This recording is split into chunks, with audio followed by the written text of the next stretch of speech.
Bapak Ibu, saudara-saudari sekalian, juga anak-anak yang terkasih dalam Tuhan Yesus Kristus, kita berjumpa kembali dalam kebaktian Minggu GKI Peterongan Semarang. Sesaat lagi kita akan bersama memulai kebaktian Minggu, tetapi marilah kita simak terlebih dahulu tayangan Warta Jemaat Minggu ini.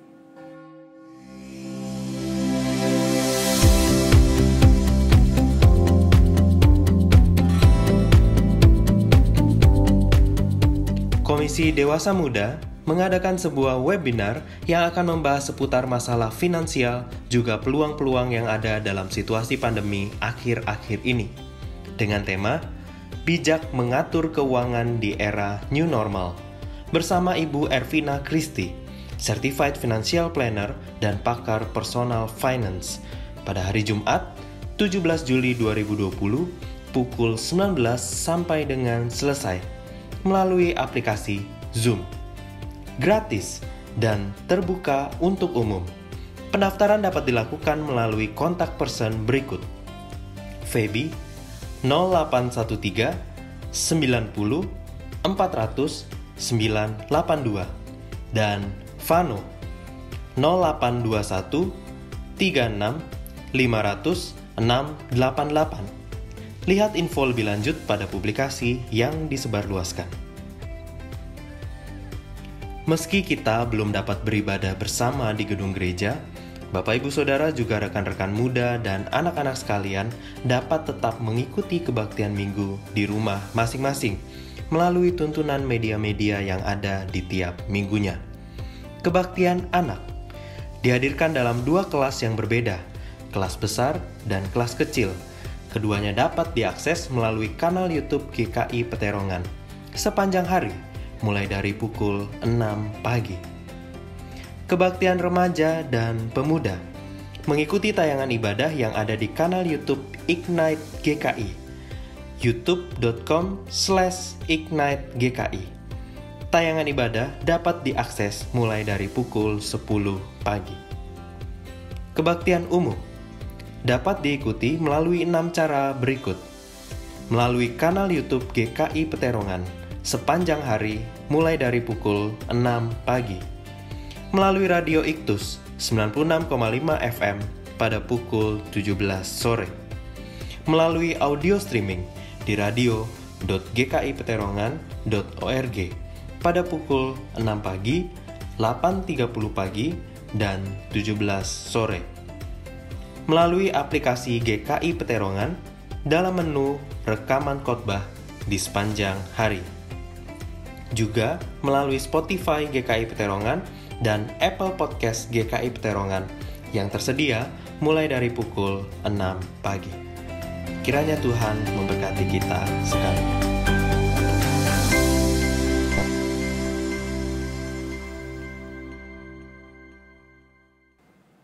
Demikian Warta Jemaat Minggu ini. Kini saya mengajak setiap kita untuk mengambil waktu teduh sejenak sebelum kita memasuki ibadah kita hari ini.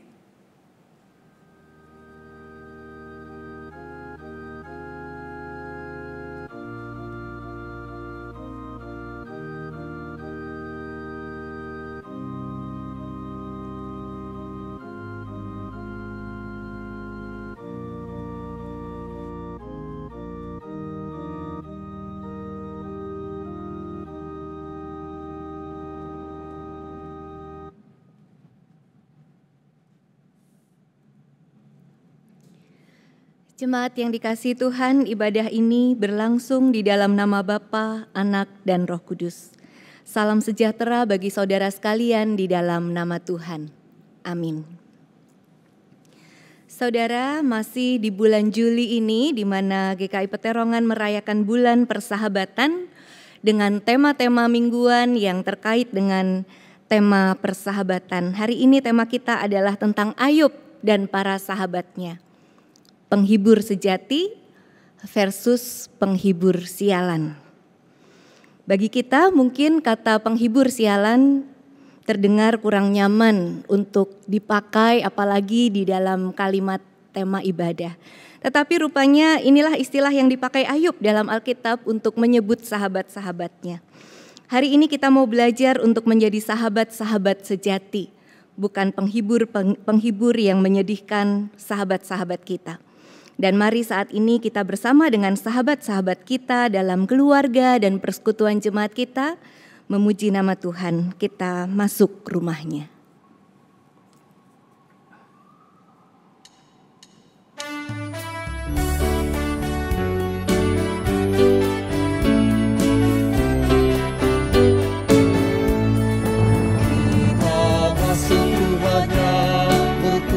Menyembah kepadanya,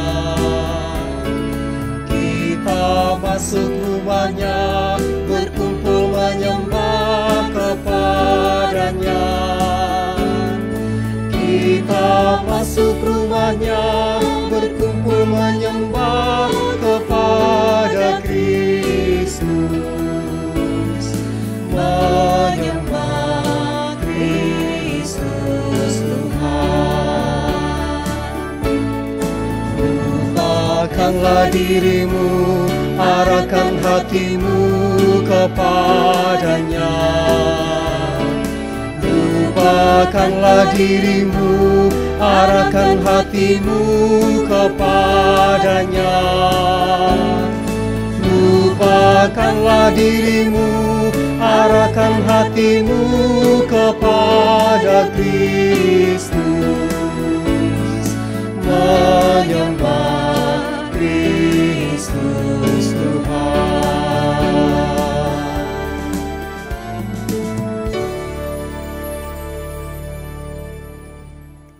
Mari saat ini kita datang kepada Tuhan untuk mengakui dosa-dosa kita. Kita berdoa. Ya Tuhan, kami datang kepadamu pada saat ini untuk mengakui dosa-dosa dan pelanggaran kami. Di dalam perjumpaan kami dengan sesama, baik di tengah keluarga kami maupun dengan teman-teman kami. Ampuni kami ya Tuhan, kalau kami sering kali melukai hati mereka. Ampuni kami yang sering bersandar pada pengertian kami sendiri, merasa tahu dan lebih tahu dari orang lain, merasa benar dan paling benar untuk memberikan nasihat dan pendapat. Padahal hati kami tumpul, kami tidak peka terhadap luka-luka sesama dan tidak mengerti kebutuhan terdalam hati mereka. Kami cenderung lebih menuntut untuk dimengerti, tetapi sulit untuk mengerti. Ya Tuhan, ampunilah kami. Tolong kami untuk menanggalkan keegoisan kami dan ajar kami untuk mempunyai kasih seorang sahabat, seperti kasih yang telah diteladankan Kristus bagi kami semua. Di dalam nama Tuhan Yesus Kristus, kami berdoa memohon pengampunan-Mu dan bersyukur atas anugerah-Mu. Amin. Bagi kita yang telah mengakui dosa dan diampuni oleh Tuhan, dengarkanlah berita anugerah melalui Efesus 4 ayat 31 dan 32 demikian.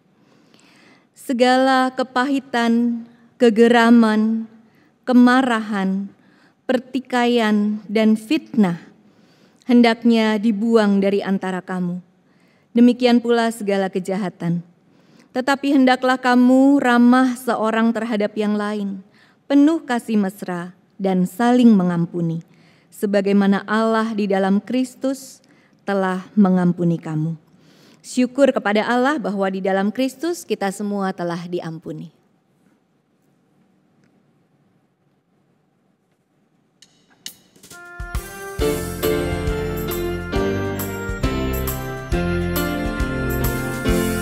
Tuhan Yesus sahabatku, tercinta dan erat, melebihi segalanya bagiku. Bunga bakung paling indah yang tumbuh di lembah, mengampuni menyuruh sucikan diriku. Penghibur dalam duka, penolong yang teguh, kepadanya ku serahkan khawatirku. Bunga bakung paling indah yang tumbuh di lembah, melebihi segalanya bagiku.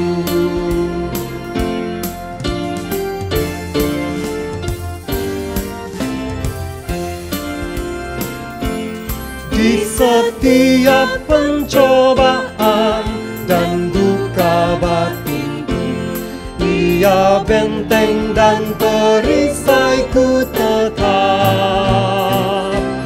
Demi Dia ku tinggalkan berhala hatiku, oleh Dia ku bertahan dan tegap. Digoda oleh iblis, ku takkan menyerah. Yesus jamin kemenangan imanku. Bunga bakung paling indah yang tumbuh di lembah, melebihi segalanya bagiku.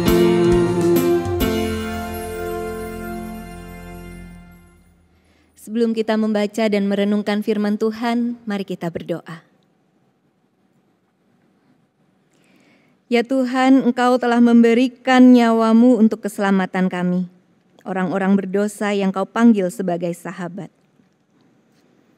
Tidak ada kasih yang lebih besar daripada kasih seorang yang memberikan nyawanya untuk sahabat-sahabatnya. Maka kini tolonglah kami Tuhan untuk belajar dari kasih-Mu itu.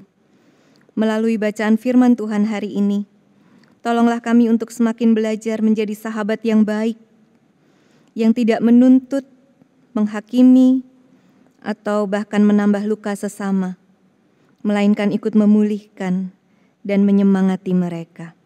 Berbicaralah kepada kami ya Tuhan, kami siap mendengarkan. Di dalam nama Tuhan Yesus Kristus, kami berdoa. Amin.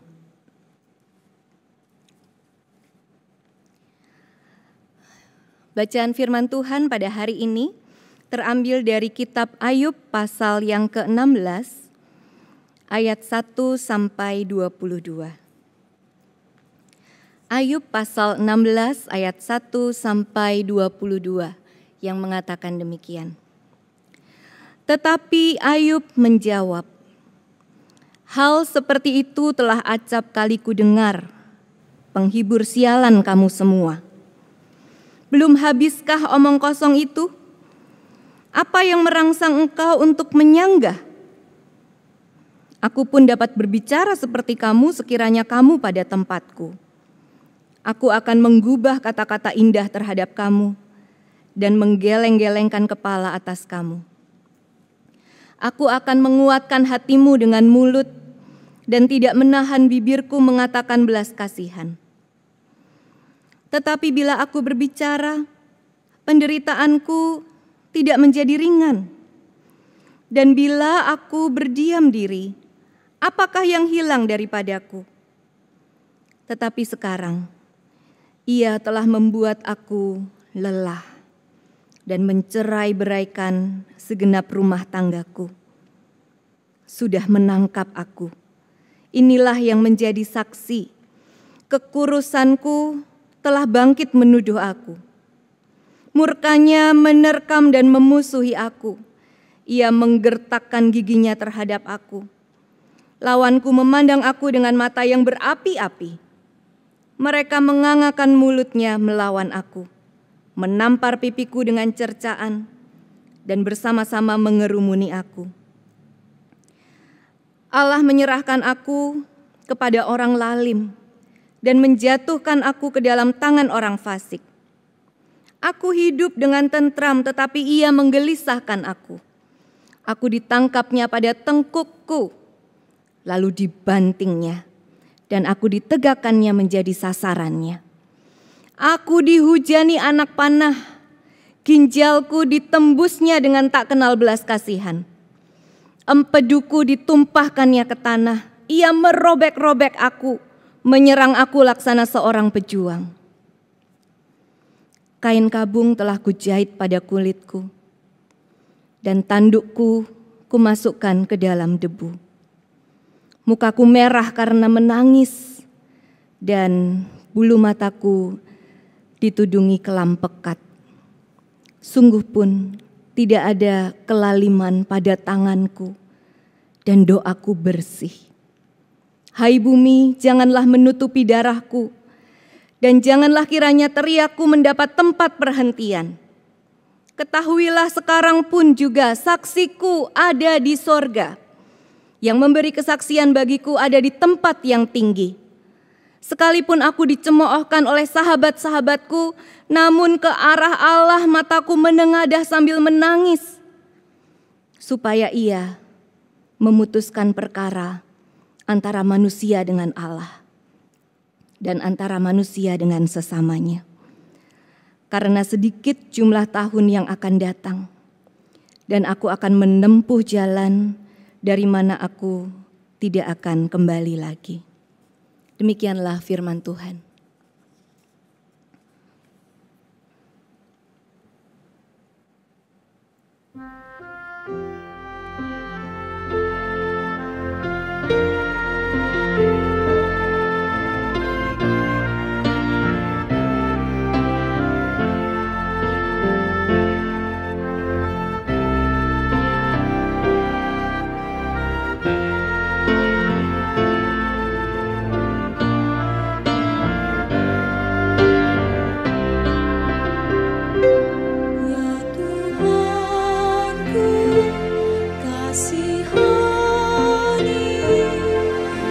Kasihanilah kami Tuhan, sebab kami sudah cukup kenyang dengan penghinaan. Ya Tuhanku,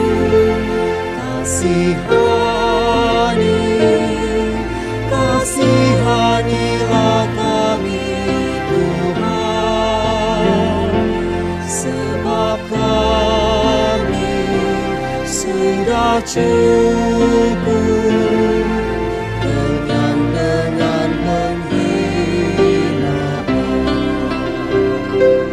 Kepadamu ku memandang, Engkau yang bersemayam di surga. Bagai mata hamba pandang tangan Tuannya, sampai Dia kasihani kita. Kepadamu ku memandang, Engkau yang bersemayam di surga. Bagai mata hamba pandang tangan Nyonyanya, sampai Dia kasihani kita. Ya Tuhanku,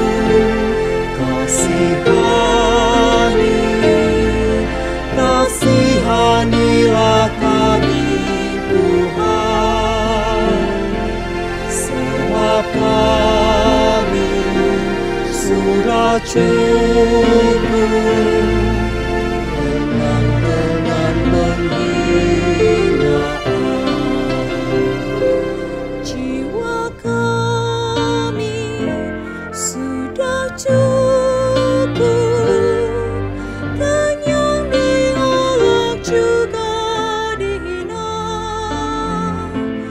oleh orang-orang yang merasa aman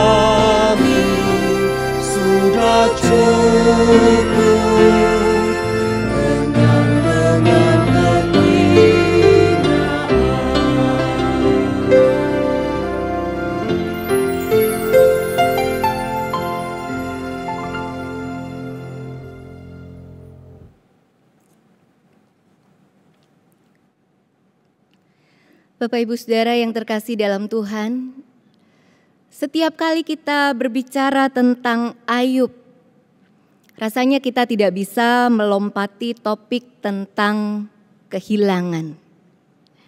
Mungkin kita juga pernah mengalami suatu kehilangan yang besar di dalam kehidupan kita, yang ketika kita mengingatnya lagi pada saat ini, rasa sakit itu masih terasa. Karena sebuah kehilangan bagaikan meninggalkan sebuah lubang atau luka yang tidak mudah untuk dipulihkan. Perlu waktu untuk menata ulang semuanya. Seorang yang harus menerima pemutusan hubungan kerja. Seorang yang harus berpisah dengan orang yang dikasihi dalam duka cita yang mendalam. Seorang yang harus kehilangan harta miliknya karena bencana, karena tindak kejahatan dan sebagainya. Ada begitu banyak bentuk kehilangan-kehilangan besar. Nah, saudara-saudara, ketika kita pernah memiliki atau kita pernah bersama-sama, lalu sesuatu atau seseorang itu harus hilang, terpisah dari kita. Walaupun kita sudah sedemikian rupa berusaha untuk mempertahankannya. Betapa sakit untuk menerima kondisi yang seperti itu. Walaupun hanya satu aspek yang terjadi pada suatu waktu, itu pun terasa sakit. Ayub, seorang yang dalam Alkitab dikatakan saleh, jujur, takut akan Allah dan menjauhi kejahatan. Dan ia juga dikenal sebagai orang yang terkaya dari semua orang di sebelah timur. Pada suatu hari ia mengalami kehilangan besar, bukan satu aspek dalam kehidupannya, tetapi hampir semua yang dia punya hilang. Ribuan ternak, banyak budak yang bekerja padanya, dan juga bukan hanya satu tetapi 10 orang anaknya meninggal semua. Betapa sangat tidak mudah menerima kondisi ini. Bagaimana harus menata hati, bagaimana harus menyatukan kepingan-kepingan yang ada untuk menerima kondisi ini. Satu hari semua terjadi begitu rupa, kondisi yang sangat berbeda. Tetapi kalau saudara-saudara membaca Ayub 1 ayat 20b sampai 22, kita akan terkejut dengan sikap Ayub di tengah kehilangan itu. Kemudian sujudlah ia dan menyembah. Katanya, Tuhan yang memberi, Tuhan yang mengambil, terpujilah nama Tuhan. Dan Alkitab mengatakan dalam kesemuanya itu Ayub tidak berbuat dosa. Saudara-saudara, luar biasa. Iman yang tampak begitu kuat. Sesuatu yang begitu kokoh yang tidak tergoncangkan dengan kehilangan yang begitu besar. Tapi rupanya tidak berhenti di situ badai yang harus dialami oleh Ayub. Karena selanjutnya ia masih harus kehilangan kesehatannya. Dia ditimpa oleh sebuah barah yang busuk di sekujur tubuhnya. Dan dalam kondisi sakit seperti itu, istrinya mengatakan, masih bertekunkah engkau dalam kesalehanmu? Kutukilah Tuhanmu dan matilah. Perhatikan saudara-saudara bahwa di dalam saat yang begitu berat di mana Ayub sangat membutuhkan topangan semangat dan dukungan orang terdekat. Bahkan istrinya sendiri sudah tidak menghendaki hidup Ayub. Betul-betul sendirian. Ia harus kehilangan semuanya. Tetapi lagi-lagi kita dikejutkan di dalam Ayub pasal 2 ayat 10b, ia mengatakan kepada istrinya itu, apakah kita mau menerima yang baik dari Allah tetapi tidak mau menerima yang buruk? Dan dalam semuanya itu Ayub juga tidak berbuat dosa dengan bibirnya. Saudara, terbuat dari apa hati Ayub? Luar biasa sekali, tampak begitu kokoh, tidak bergeming, teguh sekali imannya. Tetapi itu bukan akhir cerita, bukan? Sebab selanjutnya kita membaca tentang kehadiran teman-teman Ayub. Sahabat-sahabat Ayub yang datang dari jauh. Ketika mereka mendengar kabar tentang Ayub yang begitu sedih itu, mereka bermaksud untuk datang menghibur Ayub. Dan apa yang terjadi ketika mereka bertemu dengan Ayub, saudara? Ayub 2 ayat 13 mengatakan mereka duduk di tanah bersama dengan Ayub selama 7 hari 7 malam tanpa kata-kata. Karena melihat begitu menyesakkan kondisi yang dialami Ayub. Sudah datang dengan semangat untuk menghibur. melihat kondisi yang begitu rupa beratnya, gak bisa ngomong apa-apa. Tetapi justru titik ini menarik.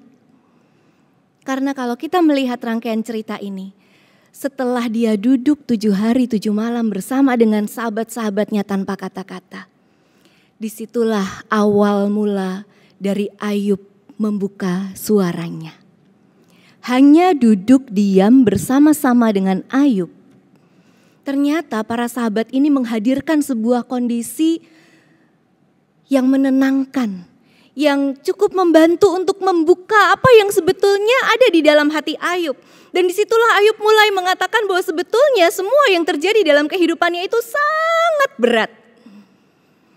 Dia berkeluh kesah, dia jujur dengan dirinya sendiri dalam segala kekuatan yang tadi dia ucapkan itu. Sebetulnya ada sesuatu yang sangat berat di dalam hatinya.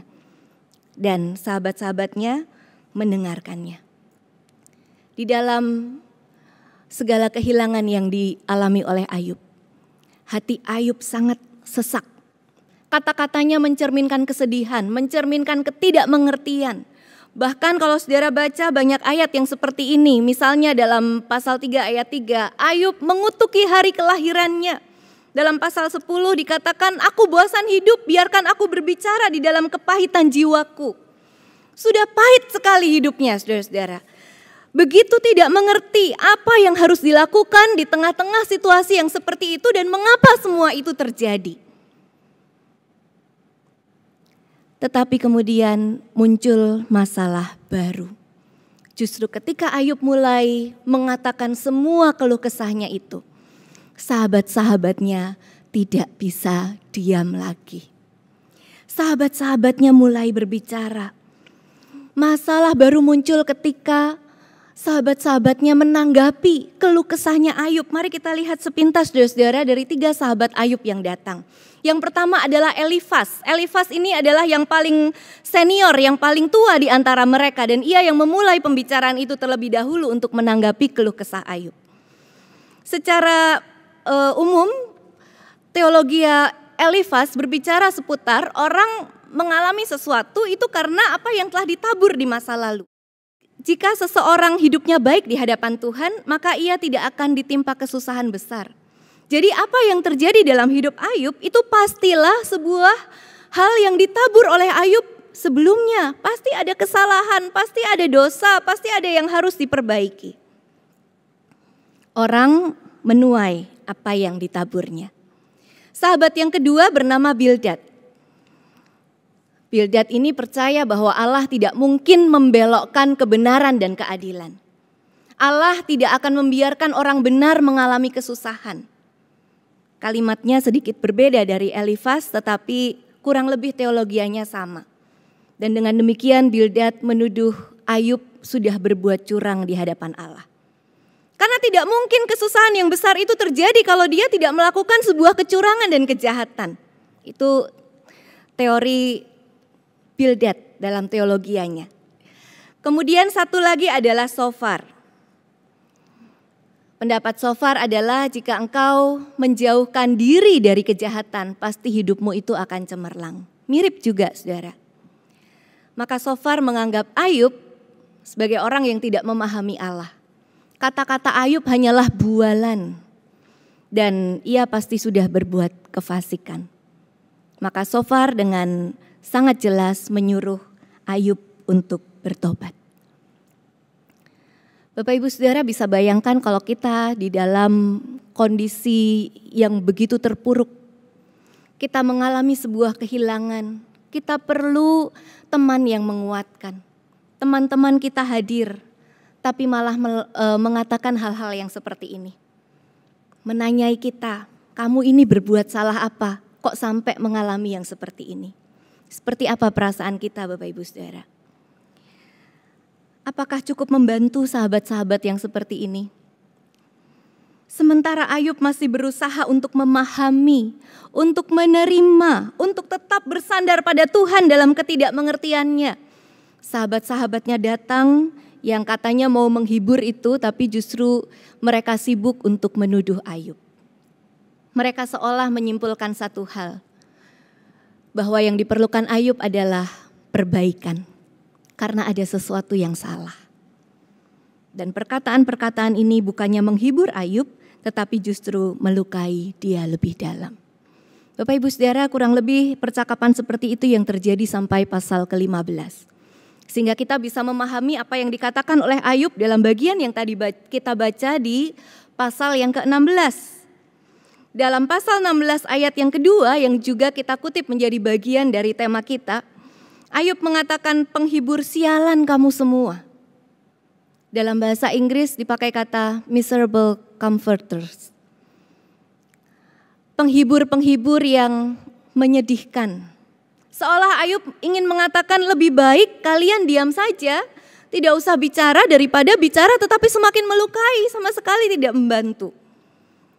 Ingat tadi di awal Bapak Ibu Saudara bahwa dengan duduk diam saja sebetulnya mereka sudah membantu. Ada sesuatu yang terangkat dalam hati Ayub, ia merasa tertopang untuk kemudian berani bercerita. Tetapi justru di dalam segala pemaparan teologi para sahabat Ayub ini, ia merasa kepedihan yang lebih dalam. Dalam kepedihan hati, yang dibutuhkan Ayub bukan penghakiman, bukan penilaian. Dalam kepedihan hati, ia hanya butuh teman yang bisa berempati untuk mendengarkan. Ia butuh perasaan ditemani. Ia butuh merasa tidak sendirian di dalam segala ketidakmengertiannya. Dan kita lihat Ayub ini, saudara, memang ia berkeluh kesah. Memang ia merasa pahit sekali dengan hidupnya. Memang dia bahkan tidak terima dengan apa yang terjadi. Tidak masuk dalam logikanya kenapa bisa seperti itu. Tetapi yang kita lihat adalah dalam semua yang digumulkan oleh Ayub itu, ia tidak meninggalkan Tuhan. Ia memang punya begitu banyak pertanyaan, tapi dia membawa semua pertanyaannya itu juga kepada Tuhan. Ia bahkan tetap percaya Tuhan akan menjadi saksinya. Dia bergumul berat, tapi itu bukan akhir dari imannya. Belajar dari Ayub, kita perlu memahami hal ini juga, saudara-saudara. Orang yang sedang bergumul begitu berat, mereka memerlukan waktu, tetapi mereka juga memerlukan teman untuk berjuang bersama. Ketika kita mempunyai sesama yang kita tahu sedang menghadapi pergumulan yang berat, sudahkah kita hadir sebagai sahabat, sebagai sesama bagi mereka? Mereka tidak membutuhkan hakim, mereka tidak membutuhkan penyidik untuk perkara mereka.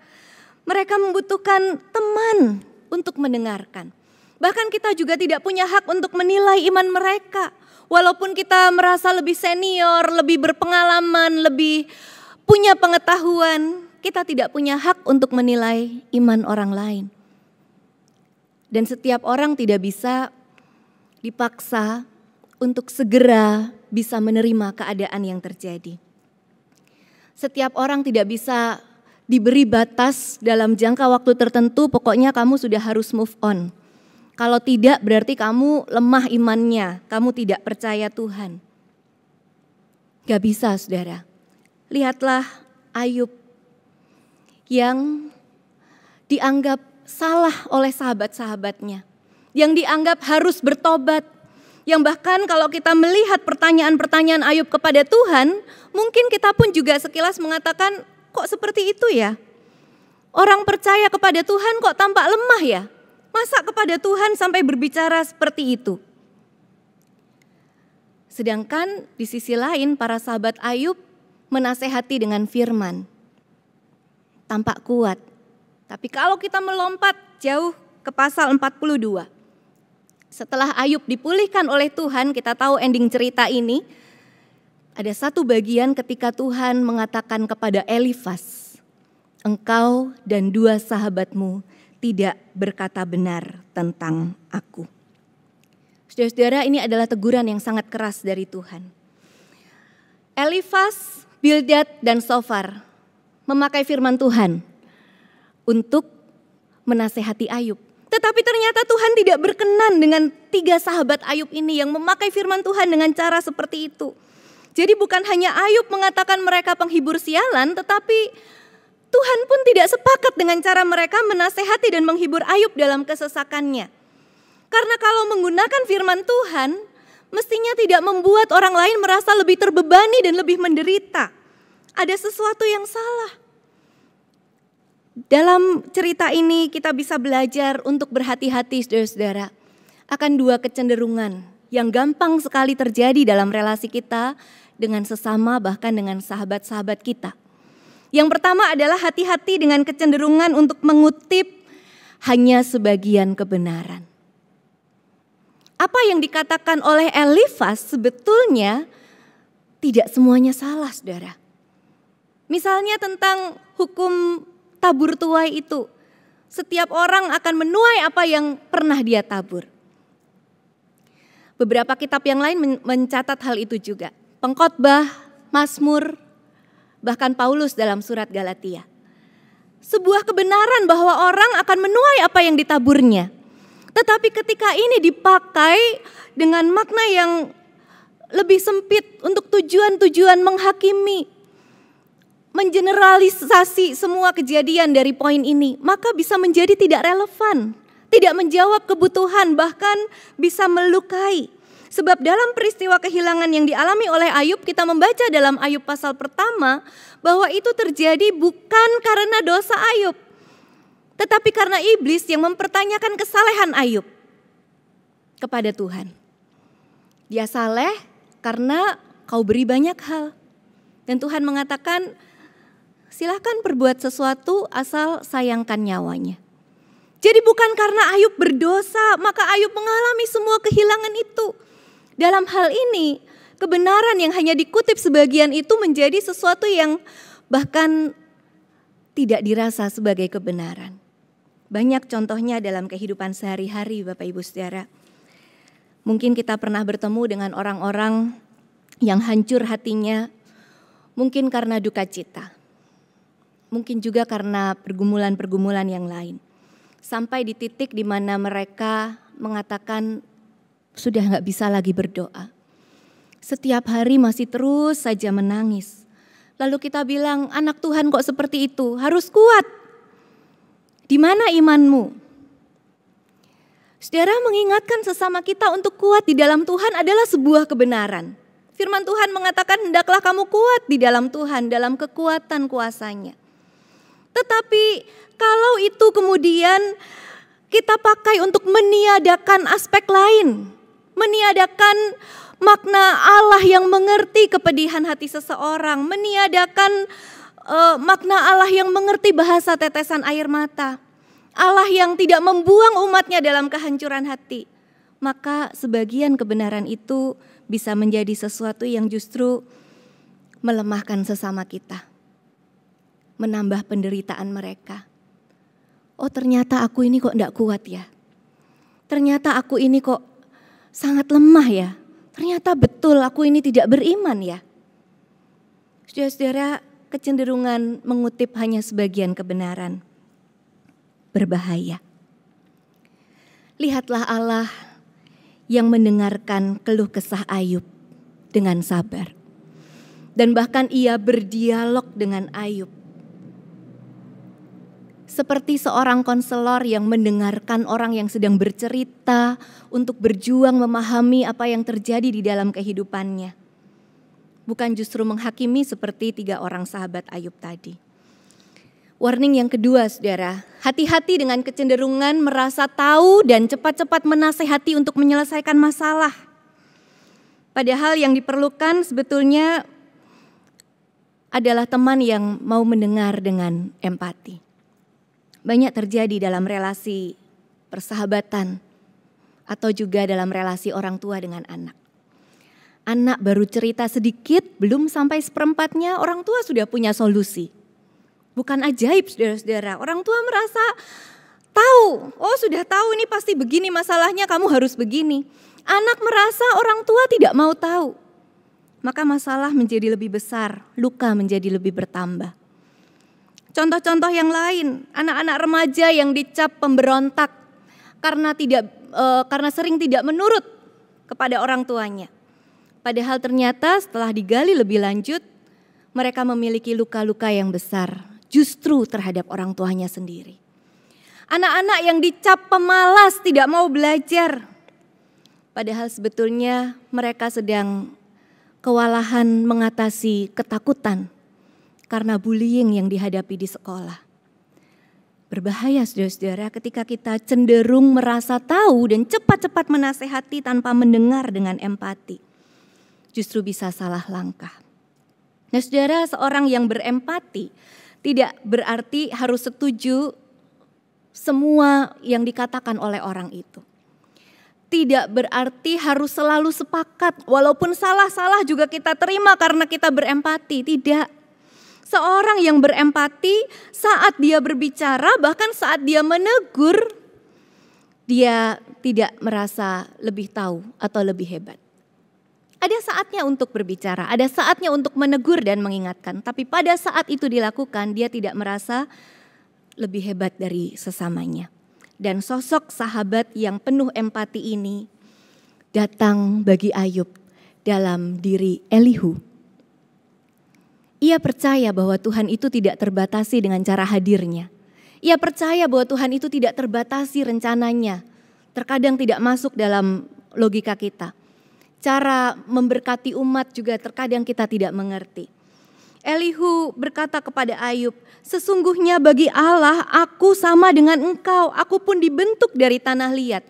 Dengan kepercayaan Elihu dia juga berkata-kata tentang Tuhan kepada Ayub ini. Tetapi dia menempatkan dirinya sebagai sesama bagi Ayub. Dia memang menegur Ayub yang mempertanyakan keadilan Allah, tetapi ia tidak menganggap beratnya penderitaan Ayub itu sebagai sesuatu yang remeh. Dan pada saat Tuhan menegur sahabat-sahabat Ayub di pasal 42, Elihu ini tidak termasuk yang ditegur oleh Tuhan. Saudara, seperti Elihu bagi Ayub, sahabat yang sejati adalah sahabat yang tulus, berempati dan selalu menyatakan kebenaran Allah. Maukah kita menjadi sahabat-sahabat sejati dan bukan penghibur-penghibur yang menyedihkan bagi sesama kita? Dengan bertumbuh dalam pengenalan akan Allah melalui setiap peristiwa hidup kita, mari kita belajar mengalami penerimaan dan kasih Allah. Yang pada akhirnya kita juga mau belajar dari Allah untuk mengerti apa yang harus dilakukan dan dikatakan kepada sesama. Dengan bertumbuh dalam kerendahan hati untuk mengakui bahwa kita sebetulnya tidak sanggup mengerti segalanya. Kita belajar untuk tidak menghakimi. Kita belajar untuk tidak menutup kemungkinan Tuhan bisa bekerja melalui cara-cara lain di luar akal kita. Dengan bertumbuh dalam hikmat dan ketulusan untuk berempati, kita belajar menghadirkan kasih dan kebenaran Allah bagi sesama. Dalam empati itu juga, kita belajar untuk mengerti timing atau waktu yang tepat untuk mengatakan sesuatu supaya itu tidak melukai. Saudara, Tuhan Yesus sudah meneladankan bagi kita bagaimana Ia menjadikan dirinya sahabat bagi semua orang. Maukah kita meneladani Dia menjadi sahabat-sahabat yang baik, yang penuh empati dan ketulusan, bukan penghibur-penghibur yang menyedihkan bagi sesama. Kiranya Tuhan memampukan kita untuk ikut memulihkan jiwa-jiwa sesama kita, mereka yang terluka, dan membawa mereka semakin mengenal dan merasakan kasih Tuhan. Amin.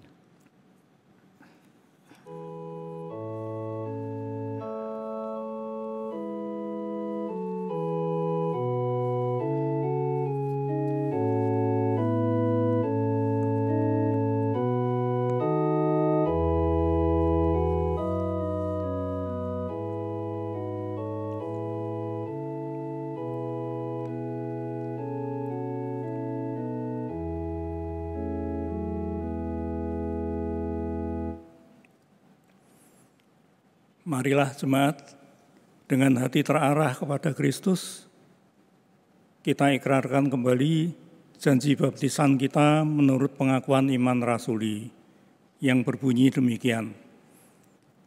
Aku percaya kepada Allah, Bapa yang Maha Kuasa, Khalik langit dan bumi, dan kepada Yesus Kristus, Anaknya yang tunggal Tuhan kita, yang dikandung dari Roh Kudus, lahir dari anak darah Maria, yang menderita sengsara, di bawah pemerintahan Pontius Pilatus, disalibkan, mati dan dikuburkan, turun ke dalam kerajaan maut.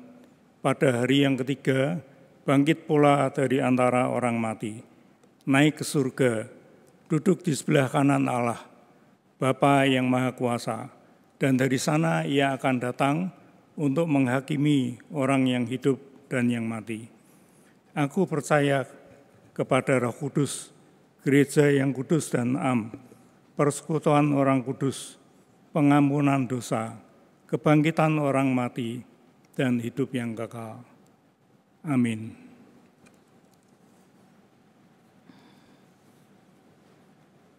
Saat ini mari kita menaikkan doa syafaat kita. Kita berdoa. Tuhan, kami bersyukur untuk firman-Mu pada saat ini. Tolonglah kami Tuhan untuk belajar menjadi sahabat-sahabat yang sejati dan bukan penghibur-penghibur yang menyedihkan bagi sesama kami. Tolong kami menjadi sahabat yang mau hadir bagi sesama, bukan hanya di tengah sukacita dan kesuksesan mereka, tetapi juga di saat-saat berat di mana mereka membutuhkan teman untuk berbagi. Tolong kami menjadi sahabat-sahabat yang lebih cepat untuk mendengar tetapi lambat untuk berkata-kata, karena kami mencari hikmat Tuhan dan bukan sekedar mengandalkan pengertian kami. Ajar kami untuk tahu bagaimana harus berkata-kata dengan kata-kata yang baik pada waktu yang tepat, berhikmat dan bijaksana dalam setiap pengertian kami, memancarkan perkataan yang menghidupkan dan menggembalakan. Kiranya melalui kehadiran kami, orang-orang di sekitar kami dapat merasakan kasih-Mu. Saat ini kami menaikkan doa-doa kami untuk saudara-saudara dan sahabat-sahabat kami yang sedang dalam kondisi sakit. Tuhan kiranya menolong dan menyembuhkan mereka, menguatkan iman dan pengharapan mereka, satu persatu. Kiranya Tuhan juga memakai kami untuk menjadi sahabat-sahabat doa untuk mendukung mereka. Bagi mereka yang bergumul dengan pemenuhan kebutuhan hidup sehari-hari, Tuhan juga kiranya menolong, membukakan jalan dan mencukupkan. Ajar kami juga Tuhan untuk peka terhadap sesama, sehingga kami mau berbagi dengan apa yang ada pada kami. Bagi anak-anak-Mu yang masih terus berkarya secara khusus di bidang medis di masa ini, Tuhan kiranya melingkupi dengan perlindungan-Mu. Karuniakan kesehatan, kekuatan, dan semangat di dalam karya mereka bagi sesama.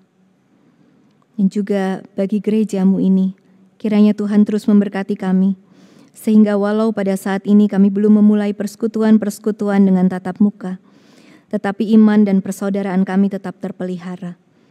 Bagi majelis jemaat dan tim yang secara khusus sedang memikirkan rencana-rencana ke depan untuk gereja-Mu ini, Tuhan karuniakan hikmat, supaya kami mengerti apa yang selaras dengan kehendak-Mu.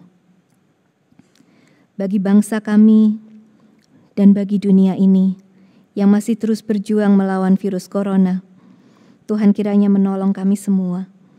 Berikan kerendahan hati bagi setiap elemen masyarakat untuk bersatu di dalam perjuangan ini. Kuatkan dan pulihkan kami semua, ya Tuhan. Dalam kemurahan-Mu Tuhan kami berseru, dengarkanlah seluruh doa kami yang kami naikkan di dalam nama Tuhan Yesus Kristus yang mengajar kami berdoa. Bapa kami yang di sorga, dikuduskanlah nama-Mu, datanglah kerajaan-Mu, jadilah kehendak-Mu di bumi seperti di sorga. Berikanlah kami pada hari ini makanan kami yang secukupnya, dan ampunilah kami akan kesalahan kami, seperti kami juga mengampuni orang yang bersalah kepada kami. Dan janganlah membawa kami ke dalam pencobaan, tapi lepaskanlah kami daripada yang jahat, karena Engkaulah yang punya kerajaan dan kuasa dan kemuliaan sampai selama-lamanya. Amin.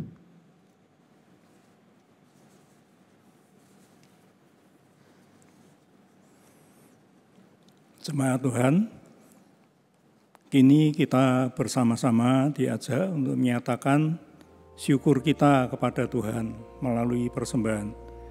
Dimanapun saudara berada, saudara dapat memberikan persembahan melalui pertama, transfer ke rekening bank yang tercantum di layar maupun dari Warta Digital. Kedua, dengan scan QRIS menggunakan aplikasi layanan keuangan digital yang ada. Ketiga, dengan memasukkan persembahan ke dalam kotak persembahan yang disediakan di kantor tata usaha gereja. Sebagai pengingat bagi kita semua, saya akan bacakan nats yang kami ambil dari 1 Tawarikh 29 ayat 17a. Demikian. Aku tahu ya Allahku bahwa Engkau adalah penguji hati dan berkenan kepada keikhlasan. Maka aku pun mempersembahkan semuanya itu dengan sukarela dan tulus ikhlas. Marilah kita berdoa. Tuhan, Bapa yang di surga, terima kasih Tuhan, biarpun di masa pandemi dengan segala permasalahannya, kami jemaat Tuhan boleh diyakinkan bahwa kami boleh menjalani kehidupan bersama dengan Tuhan, dengan tetap mendapat anugerah Tuhan. Tuhan di surga, pada kesempatan ini kami ingin ikut memberikan persembahan untuk dipakai untuk pekerjaan-pekerjaan Tuhan melalui GKI Peterongan. Kiranya Tuhan menerima persembahan kami dan Tuhan menyertai kehidupan kami semua jemaat Tuhan. Terima kasih Tuhan di surga, demi nama Tuhan Yesus kami berdoa dan bersyukur. Amin.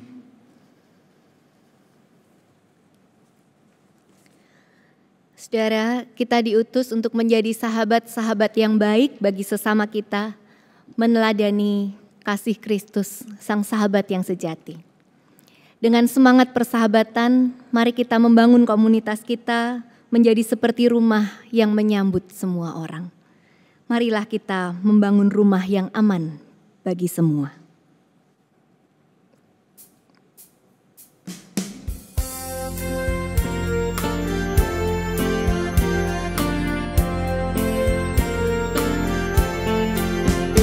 Marilah kita membangun rumah yang aman bagi semua, tempat tiap orang terus belajar, menerima dan mengerti, dibangun di atas iman dan rahmat kasih Tuhan.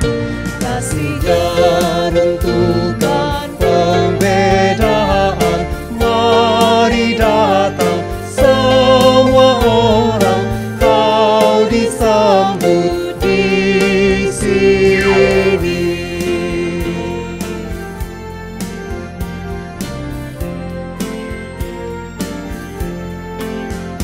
Marilah kita membangun rumah yang hargai tiap nama, harapan mereka diperhatikan dan kisahnya didengarkan, dibangun di atas doa, tawa dan air mata.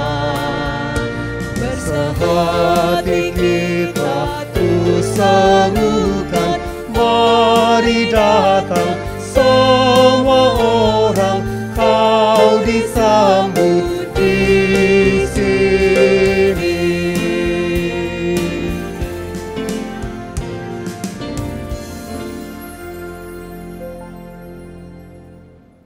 Umat Tuhan, kini arahkanlah hatimu kepada Tuhan dan terimalah berkat-Nya.